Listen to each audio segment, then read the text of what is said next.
The chamber was buzzing, its air thick with tension long before the cameras even started rolling. Everyone knew today's hearing was going to erupt. The subject on the floor wasn't just policy, it was power. At the center of the storm sat Jasmine Crockett, a congresswoman who had built her reputation on fiery outbursts and sharp takedowns, the kind that usually left her opponents scrambling. But across the table sat someone she hadn't managed to rattle before, Karoline Leavitt. Karoline didn't flinch as Crockett leaned forward, her voice already rising before the gavel even struck. "You're done." Crockett barked across the microphones, her finger jabbing toward Karoline like a weapon. Gasps scattered through the room. It was the kind of attack that usually sent her rivals shrinking back, their voices lost in the roar. The cameras zoomed in instantly, anchors in newsrooms across America waiting for the clip they could replay on endless loops. But Karoline didn't move, she didn't even blink. Instead, she adjusted her microphone with deliberate calm, her eyes fixed straight on Crockett's as though she were studying every ounce of rage, every ounce of desperation. To the casual viewer, it might have looked like silence, but to anyone in the room, it was a storm building behind her restraint. The press knew what was coming, so did the politicians lining the chamber. The irony was almost poetic. Crockett believed she was delivering the knockout punch, that the soundbite of her shouting down Karoline would dominate primetime. But what no one understood in that moment was that Karoline had been waiting for this exact attack, the attempt to dismiss her, erase her, belittle her in front of millions. What Crockett thought was her moment of dominance was about to become the biggest mistake of her career. With the crowd still buzzing, Karoline leaned ever so slightly toward her mic. The tension was electric, the seconds stretching as if time itself had slowed, waiting for her response. She didn't need to shout, she didn't need to flail her arms or pound the desk. She knew the weight of one perfectly chosen line could cut sharper than 1,000 angry words. And in that instant, everyone realized, Jasmine Crockett had set the stage, but Karoline Leavitt was about to own it. The room fell into a hushed suspense as Crockett's words still echoed against the walls. "You're done." It wasn't just an insult, it was a declaration, an attempt to erase Karoline's credibility in one swift blow. Reporters' fingers danced over their keyboards, already drafting headlines about Crockett's dominance. But they were premature, because Karoline hadn't even started. Karoline leaned forward, her hands resting lightly on the desk, her posture the exact opposite of Crockett's explosive theatrics. The stillness made her presence even more commanding, like the calm before lightning splits the sky. She let the silence drag on just long enough to make everyone uncomfortable, long enough for the cameras to catch every twitch of Crockett's expression, every impatient shuffle of papers from her allies. Then, with a steady voice that carried sharper than any shout, she delivered it. "Congresswoman, the only thing that's done is your argument." It wasn't a scream, it wasn't a rant, it was surgical. The line hit with the weight of finality, the kind that immediately shifted the energy in the room. A low murmur rippled across the chamber as Karoline's words sliced through the tension. Crockett blinked, momentarily stunned, her mouth half open as though searching for a comeback that wouldn't come. The clip, already streaming live, exploded across social media. Viewers saw the contrast instantly, one woman raging and shouting, the other delivering a single line that dismantled it all. Comment sections lit up, Karoline just buried her with one sentence. Crockett tried to shout her down, but this was a masterclass in composure. By the time Karoline paused to let the room absorb her words, hashtags with her name were already trending. But Karoline wasn't finished. She straightened her papers with deliberate calm, as though she had all the time in the world, then continued, "The American people are tired of politicians who think volume is a substitute for truth. I don't need to yell to defend my case. Facts are louder than insults, and the facts are on my side." It was a rebuke not just of Crockett, but of an entire style of politics, the performative outrage, the viral shouting matches that replaced real debate. The camera zoomed closer on Karoline, who spoke not just to the room, but to the millions watching from home. Crockett's finger, once pointed in accusation, now hung awkwardly in the air before she finally lowered it, her power play collapsing in front of everyone's eyes. In that instant, the balance of the hearing had shifted. Crockett's outburst was no longer the headline. Karoline's restraint, her precision, her ability to win with one devastating line, that was the story that would travel across the nation before the night was over. Karoline didn't waste a second after regaining control of the room. She leaned into the microphone, her tone even sharper now, not with anger, but with precision. "You know what the American people see when you shout like that?" she asked, her gaze locking on Crockett. "They see a politician more interested in theatrics than in answers." The words cut clean, landing harder than Crockett's scream, because they exposed the deeper truth. Volume might dominate for a moment, but it collapses under scrutiny. The cameras captured Karoline's face, steady, fearless, almost surgical. She didn't look like someone cornered. She looked like someone who had just flipped the board and forced her opponent to play on her terms. "We were sent here to solve problems, not to scream at each other like children," Karoline continued. "If you want to act like this is a reality show, go ahead. But I was elected to talk about reality, the border crisis, the families being hurt, and the chaos being ignored." Her words shifted the atmosphere. Staffers who had been smirking at Crockett's outburst now looked uneasy. The audience of reporters sensed something more significant was unfolding. Karoline wasn't just defending herself, she was turning the entire exchange into a referendum on leadership and integrity. Crockett tried to interject, "Don't lecture me," but Karoline lifted her hand slightly, not in arrogance, but in command. The motion was enough to silence her opponent without a word. The audience gasped. And then Karoline pivoted, widening her focus. She looked directly into the cameras, past the committee room, speaking straight to Americans at home. "This is the choice in front of us, leaders who yell and insult when challenged, or leaders who bring the truth to the table, no matter how uncomfortable it is. I refuse to sit here and let noise drown out the facts." It was no longer just a comeback. It was a speech, a turning point that instantly reframed the hearing. Social media clips of Karoline's calm dominance flooded platforms. TikTok captions read, "Crockett, you're done." Karoline, "Nope, you are." On Twitter, conservative voices hailed her as fearless, while even moderates admitted the contrast was stark, one woman shouting, the other dismantling the moment with a controlled fury disguised as composure. In that moment, Karoline redefined the room. She wasn't the target anymore, she was the one holding the gavel in spirit, if not in fact. Crockett's attack had given her the platform to remind the nation why she had become such a lightning rod, not because she shouted the loudest, but because she knew how to cut through the noise with a line that stuck. And now, she was just getting started. Karoline leaned forward now, no longer addressing Crockett as an equal sparring partner, but as someone who had already forfeited the debate. "What's really done," she said, her voice low but carrying across the entire room, "is the patience of the American people. They are done with the chaos at the border, done with the inflation that's crushing their families, and done with politicians who believe screaming is a substitute for solutions." The silence in the room was unnerving. Even the shuffle of papers stopped.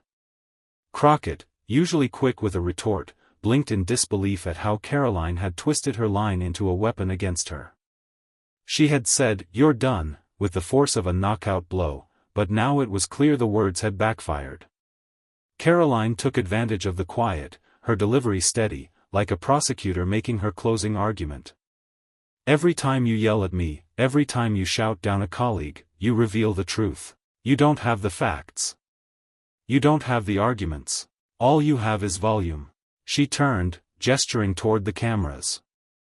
"And the people watching at home know it. They're not fooled." The press corps erupted in flashes, each camera trying to capture her defiant pose, one hand on the desk, the other gesturing toward the public as if she were rallying them in real time. Online, the clip was already being cut, memed, and shared. TikTok captions read, "Crockett, you're done." Karoline, "No, America is done with you." Crockett finally tried to fire back. "You don't get to lecture me on," but her words fell flat. They were swallowed by the fact that Karoline had already framed the entire moment. No matter what Crockett said now, it sounded defensive, even petty. The audience wasn't waiting for her, they were leaning in toward Karoline.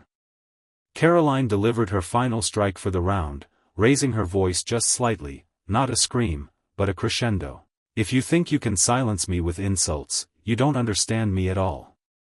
I'm not here for myself. I'm here for the people you ignore when you grandstand. And as long as I have this microphone, I will not stop speaking for them. The words hit like thunder. This wasn't just a clapback, it was a declaration. The room shook with the force of it, not physically, but politically. Everyone watching knew they had just witnessed the turning of the tide. Crockett's attempt to humiliate Karoline had not only failed, it had elevated her into a symbol of composure under fire. And as Crockett sat back, her earlier bravado drained, the nation was left with the image of a young woman who had taken one of the most aggressive attacks in Congress and turned it into her own defining moment. Karoline didn't waste the momentum. She pressed forward, her voice cutting through the tension with the sharpness of someone who had been underestimated one too many times. Since we're talking about who's done, she said, turning directly toward Crockett, let's talk about policies that have been nothing but a disaster for ordinary Americans. Let's talk about the border you refuse to acknowledge is collapsing, the fentanyl that's pouring in, and the families in my district who are burying their children because of it. The room snapped back to life, whispers turning into full-throated murmurs. Crockett, who had prepared for a personal fight, wasn't ready for Karoline to pivot into policy. Karoline wasn't just defending herself anymore, she was putting Crockett's record on trial. Karoline held up a printed report, her nails tapping against the highlighted lines. According to DHS, more than 2 million illegal crossings last year alone. That's not my opinion. That's the government's own data. And you still stand here screaming at me like numbers don't matter. She slapped the paper against the desk, the sound echoing. Well, they matter to the parents who lost their teenage daughter to fentanyl-laced pills in New Hampshire. They matter to the ranchers in Texas whose property is trampled night after night. They matter to the mothers who can't walk their kids to school without worrying about cartel activity creeping into their neighborhoods. The press captured every word. The narrative was shifting. What had begun as a fiery exchange of insults was turning into a masterclass in redirection. Karoline had flipped the script. The moment wasn't about Crockett's attempt to silence her anymore, it was about Crockett's refusal to answer for the consequences of her own policies. Crockett tried to interject. That's not fair, she began, but Karoline overrode her with precision. What's not fair is your refusal to even acknowledge these tragedies. What's not fair is standing in front of cameras to play politics while Americans are literally dying because of your indifference. The audience was no longer on the edge of their seats, they were leaning toward Karoline, nodding, murmuring in agreement. Even those who hadn't come in as her supporters couldn't deny the weight of her argument. Her one line, "America is done with you," was no longer just a clapback. It was being built out into a case, brick by brick, fact by fact. Karoline glanced at the cameras again, aware that every clip, every soundbite, would be dissected online. This isn't about me, Representative Crockett, she concluded, her voice steady but searing. This is about the people you forgot the moment you traded your seat for a microphone. You want to shout at me? Go ahead, but the country is shouting louder, and they're shouting at you. The blow landed harder than anything Crockett had said all day. The silence that followed wasn't empty. It was the silence of a nation realizing they had just watched the entire power dynamic shift, live, unfiltered, and irreversible. The room was still reeling from Karoline's last strike when she leaned forward, her tone shifting from fierce rebuttal to razor-sharp analysis. Representative Crockett, she said evenly, what you just did is exactly what Washington has become. Shout, accuse, insult, anything to distract from the fact that your policies are hollow. You want to look tough on camera, but the truth is you're hiding behind theater because you can't defend the reality outside these walls. Her words landed like a hammer. Crockett stiffened, her glare unbroken, but her silence gave Karoline all the space she needed. The crowd wasn't murmuring now, they were holding their breath. Karoline gestured toward the audience of reporters, activists, and staffers. The American people are sick of this act. They're sick of politicians who think shouting louder equals leadership. They're sick of the name-calling, the performative outrage, the constant media soundbites while families can't afford groceries, while crime spikes, while schools fail. That's your legacy, performance, not progress. The cameras zoomed closer. Clips of Crockett shouting, "You're done," were already circulating on Twitter, but Karoline's dismantling was destined to go even further. Her calm, cutting delivery was creating the kind of viral moment politicians only dream about. "You know why you tried to corner me today?" Karoline pressed, her finger tapping the table for emphasis. "Because you thought I'd shrink back, that I'd play the role you scripted for me, the young conservative who's supposed to be intimidated by your bluster. But here's the problem, I don't play roles. I don't take scripts. And I don't back down." The audience broke into applause, a reaction unheard of in what was supposed to be a hostile forum. Even the moderators, usually quick to intervene, allowed the clash to unfold unfiltered. Crockett finally tried to interject, raising her voice again, "You think you're the savior." But Karoline was already there, cutting her off with surgical precision. "No," she said firmly, "I think the American people are the savior. I think the Constitution is the savior.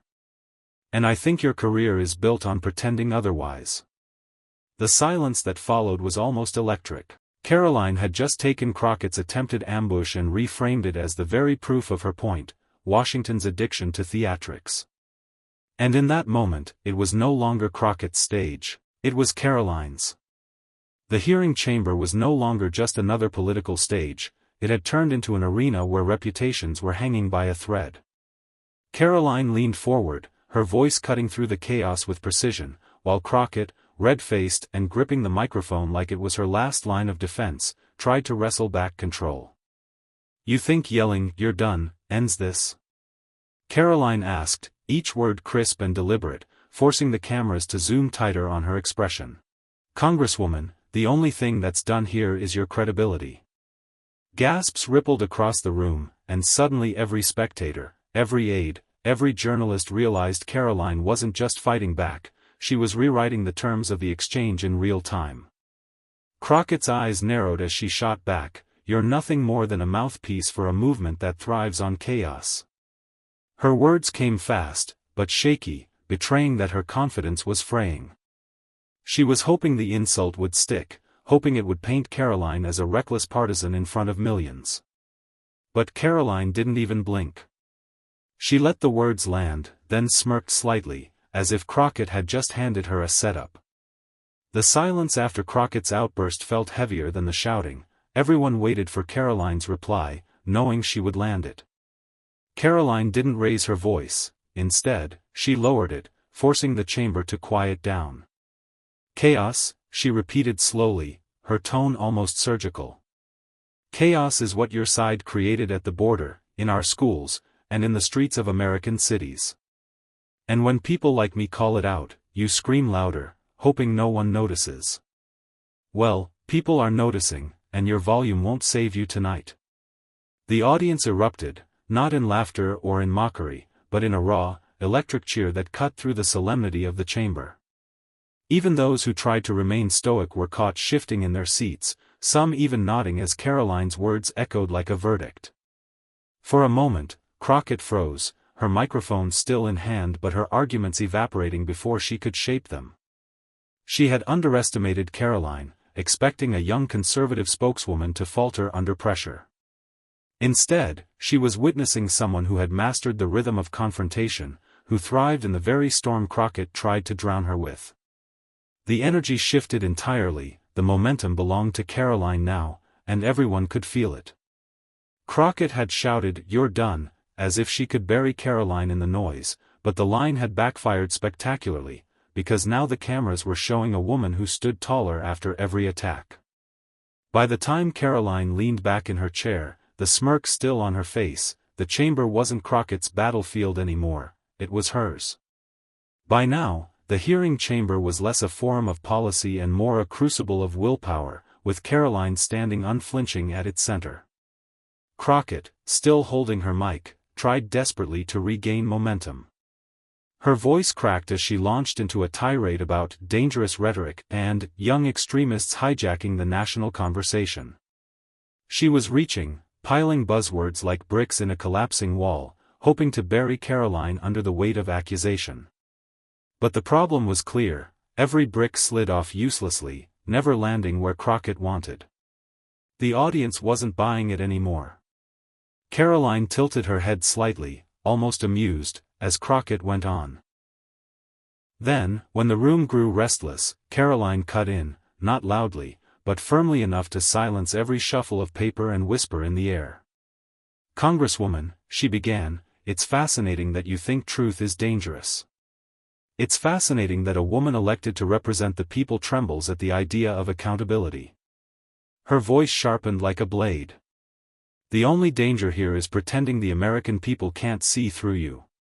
And let me tell you, they see everything now." The room froze. Crockett's face stiffened. Her practiced outrage had found no purchase. The cameras snapped closer, catching every twitch of discomfort, every attempt she made to hide the sudden panic in her eyes. Because deep down, Crockett knew the truth: she had lost the rhythm. Karoline had seized it, bent it, and now was wielding it like a weapon. Reporters at the back began typing furiously, headlines already forming in their minds. What was supposed to be a routine sparring session, a congresswoman humbling a young conservative, had flipped entirely. The story wasn't Crockett exposing Karoline. It was Karoline exposing Crockett. Karoline leaned forward, her eyes locked on Crockett. "You shouted, 'You're done,' like you could erase me from this chamber," she said slowly, every syllable landing with the weight of finality. "But tonight, America just saw who's really done, and it isn't me." The audience exploded again, some clapping, some gasping, the tension breaking into raw reaction. Even members who had sat stone-faced couldn't hide their unease at how thoroughly the tables had turned. Crockett sat back, visibly shaken, no comeback left in her arsenal. She had drawn her sharpest weapon early, but Karoline had snapped it in half and thrown it back at her. Karoline didn't gloat, though. That was the most unnerving part for her opponent. There was no smugness, no desperation to score a cheap victory. There was just certainty, an unflinching steadiness that told everyone watching, she hadn't come here to survive the attack. She had come here to win the whole war. By the time Karoline's words landed, the hearing room felt like it was holding its breath. Crockett sat in her chair, her jaw tight, her hands gripping the desk as if she could squeeze control back into her grasp. But the power had shifted too far, it wasn't hers anymore. The cameras, the reporters, even the audience knew it. The focus was locked on Karoline, and she knew exactly what to do with it. She straightened, her voice calm but carrying with absolute clarity. "This isn't just about me and you," she said, gesturing toward Crockett, though her gaze swept the entire room. "It's about every young American who's been told to shut up, sit down, and take orders from the political elites. It's about every family who's been silenced while politicians like you pretend to fight for them but really just fight for power." A murmur rippled through the chamber, the weight of her words impossible to ignore. Even those who disagreed with her politics couldn't dismiss the force of the moment. Karoline wasn't defending herself anymore, she was channeling something larger. Her fight with Crockett had become a symbol, and the realization made the room electric. Crockett tried to break in with a dismissive laugh, but it sounded hollow, nervous. "Spare us the performance," she muttered, hoping to cut the tension. But Karoline turned her head sharply, pinning her with a stare that froze Crockett mid-smirk. "This isn't a performance," Karoline shot back. "It's reality.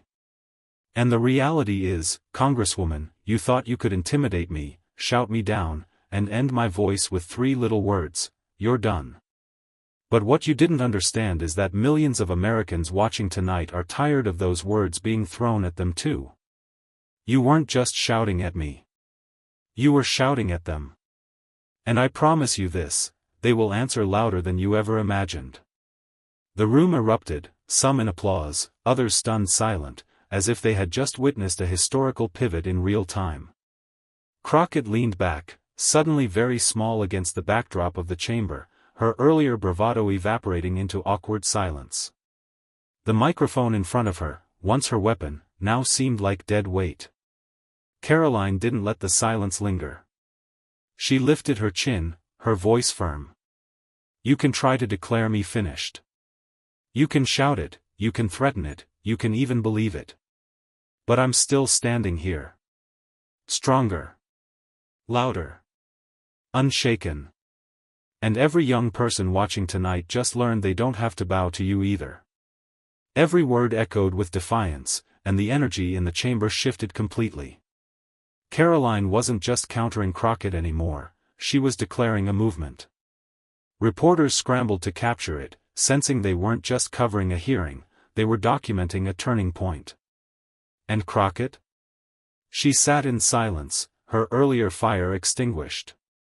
The attack she thought would humiliate Karoline had instead backfired so completely that she became the symbol of arrogance crumbling under the weight of truth. The final moments of the exchange felt less like a congressional hearing and more like the climax of a trial where the verdict had already been delivered. The air was heavy, charged, and everyone in the room knew it. Jasmine Crockett had lost control, and Karoline Leavitt had seized the stage with a force no one could have predicted. Crockett, still visibly rattled, tried one last time to regain ground. She leaned forward, her voice quivering with a forced authority.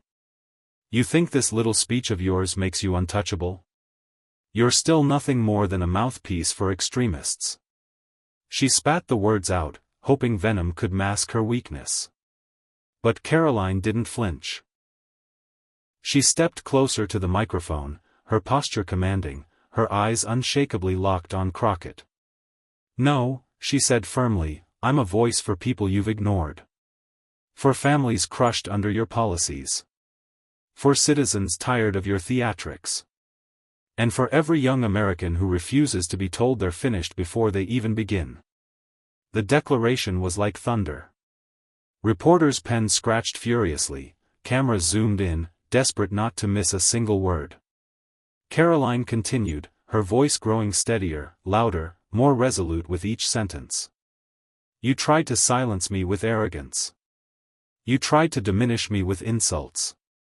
You even tried to end me with 3 words, 'You're done.' But here's the truth, Congresswoman, I'm just getting started. And the more you try to shut me down, the stronger I become. Because this isn't about me, it's about every single American who's tired of being stepped on by politicians who've forgotten who they serve." The audience broke into scattered applause, the kind that starts cautiously but swells into something undeniable. Even those who didn't support her politics found themselves struck by the sheer conviction radiating from her. Crockett sat frozen, her attempt at a retort dying in her throat. The fight was over, and everyone could see who had won. Karoline leaned in, lowering her voice just enough so the room had to lean closer to hear. "So go ahead, Congresswoman. Keep shouting, keep dismissing, keep declaring people finished. But remember this, the people you silence today are the voices that will end your career tomorrow." The chamber erupted. Reporters shouted questions, cameras flashed, and the words instantly began ricocheting across social media. Within minutes, "You're done" was trending, but not as Crockett had intended. Instead, it became a rallying cry flipped on its head. Karoline had turned the insult into her weapon, her shield, and her anthem. As the hearing adjourned, Crockett quickly gathered her papers, avoiding eye contact, her once dominant presence diminished to silence. Karoline, on the other hand, stood tall, her expression calm but victorious, knowing the world had just witnessed a defining moment. She didn't just survive Crockett's attack, she transformed it into a turning point that would echo far beyond the walls of that chamber. And as she walked out, reporters following her every step, one truth was crystal clear: Jasmine Crockett had tried to end her with 3 words, but Karoline Leavitt had responded with a lifetime's worth of defiance. In the end, it wasn't just a clash between 2 women, it was a battle over voice, truth, and the right to be heard.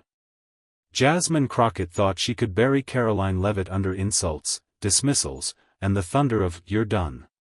But Karoline proved that no voice can be silenced when it speaks with conviction. What began as an attempt to shut her down became a moment that electrified millions. She turned 3 words meant to end her into an anthem that will follow her, and haunt her opponent, for years to come.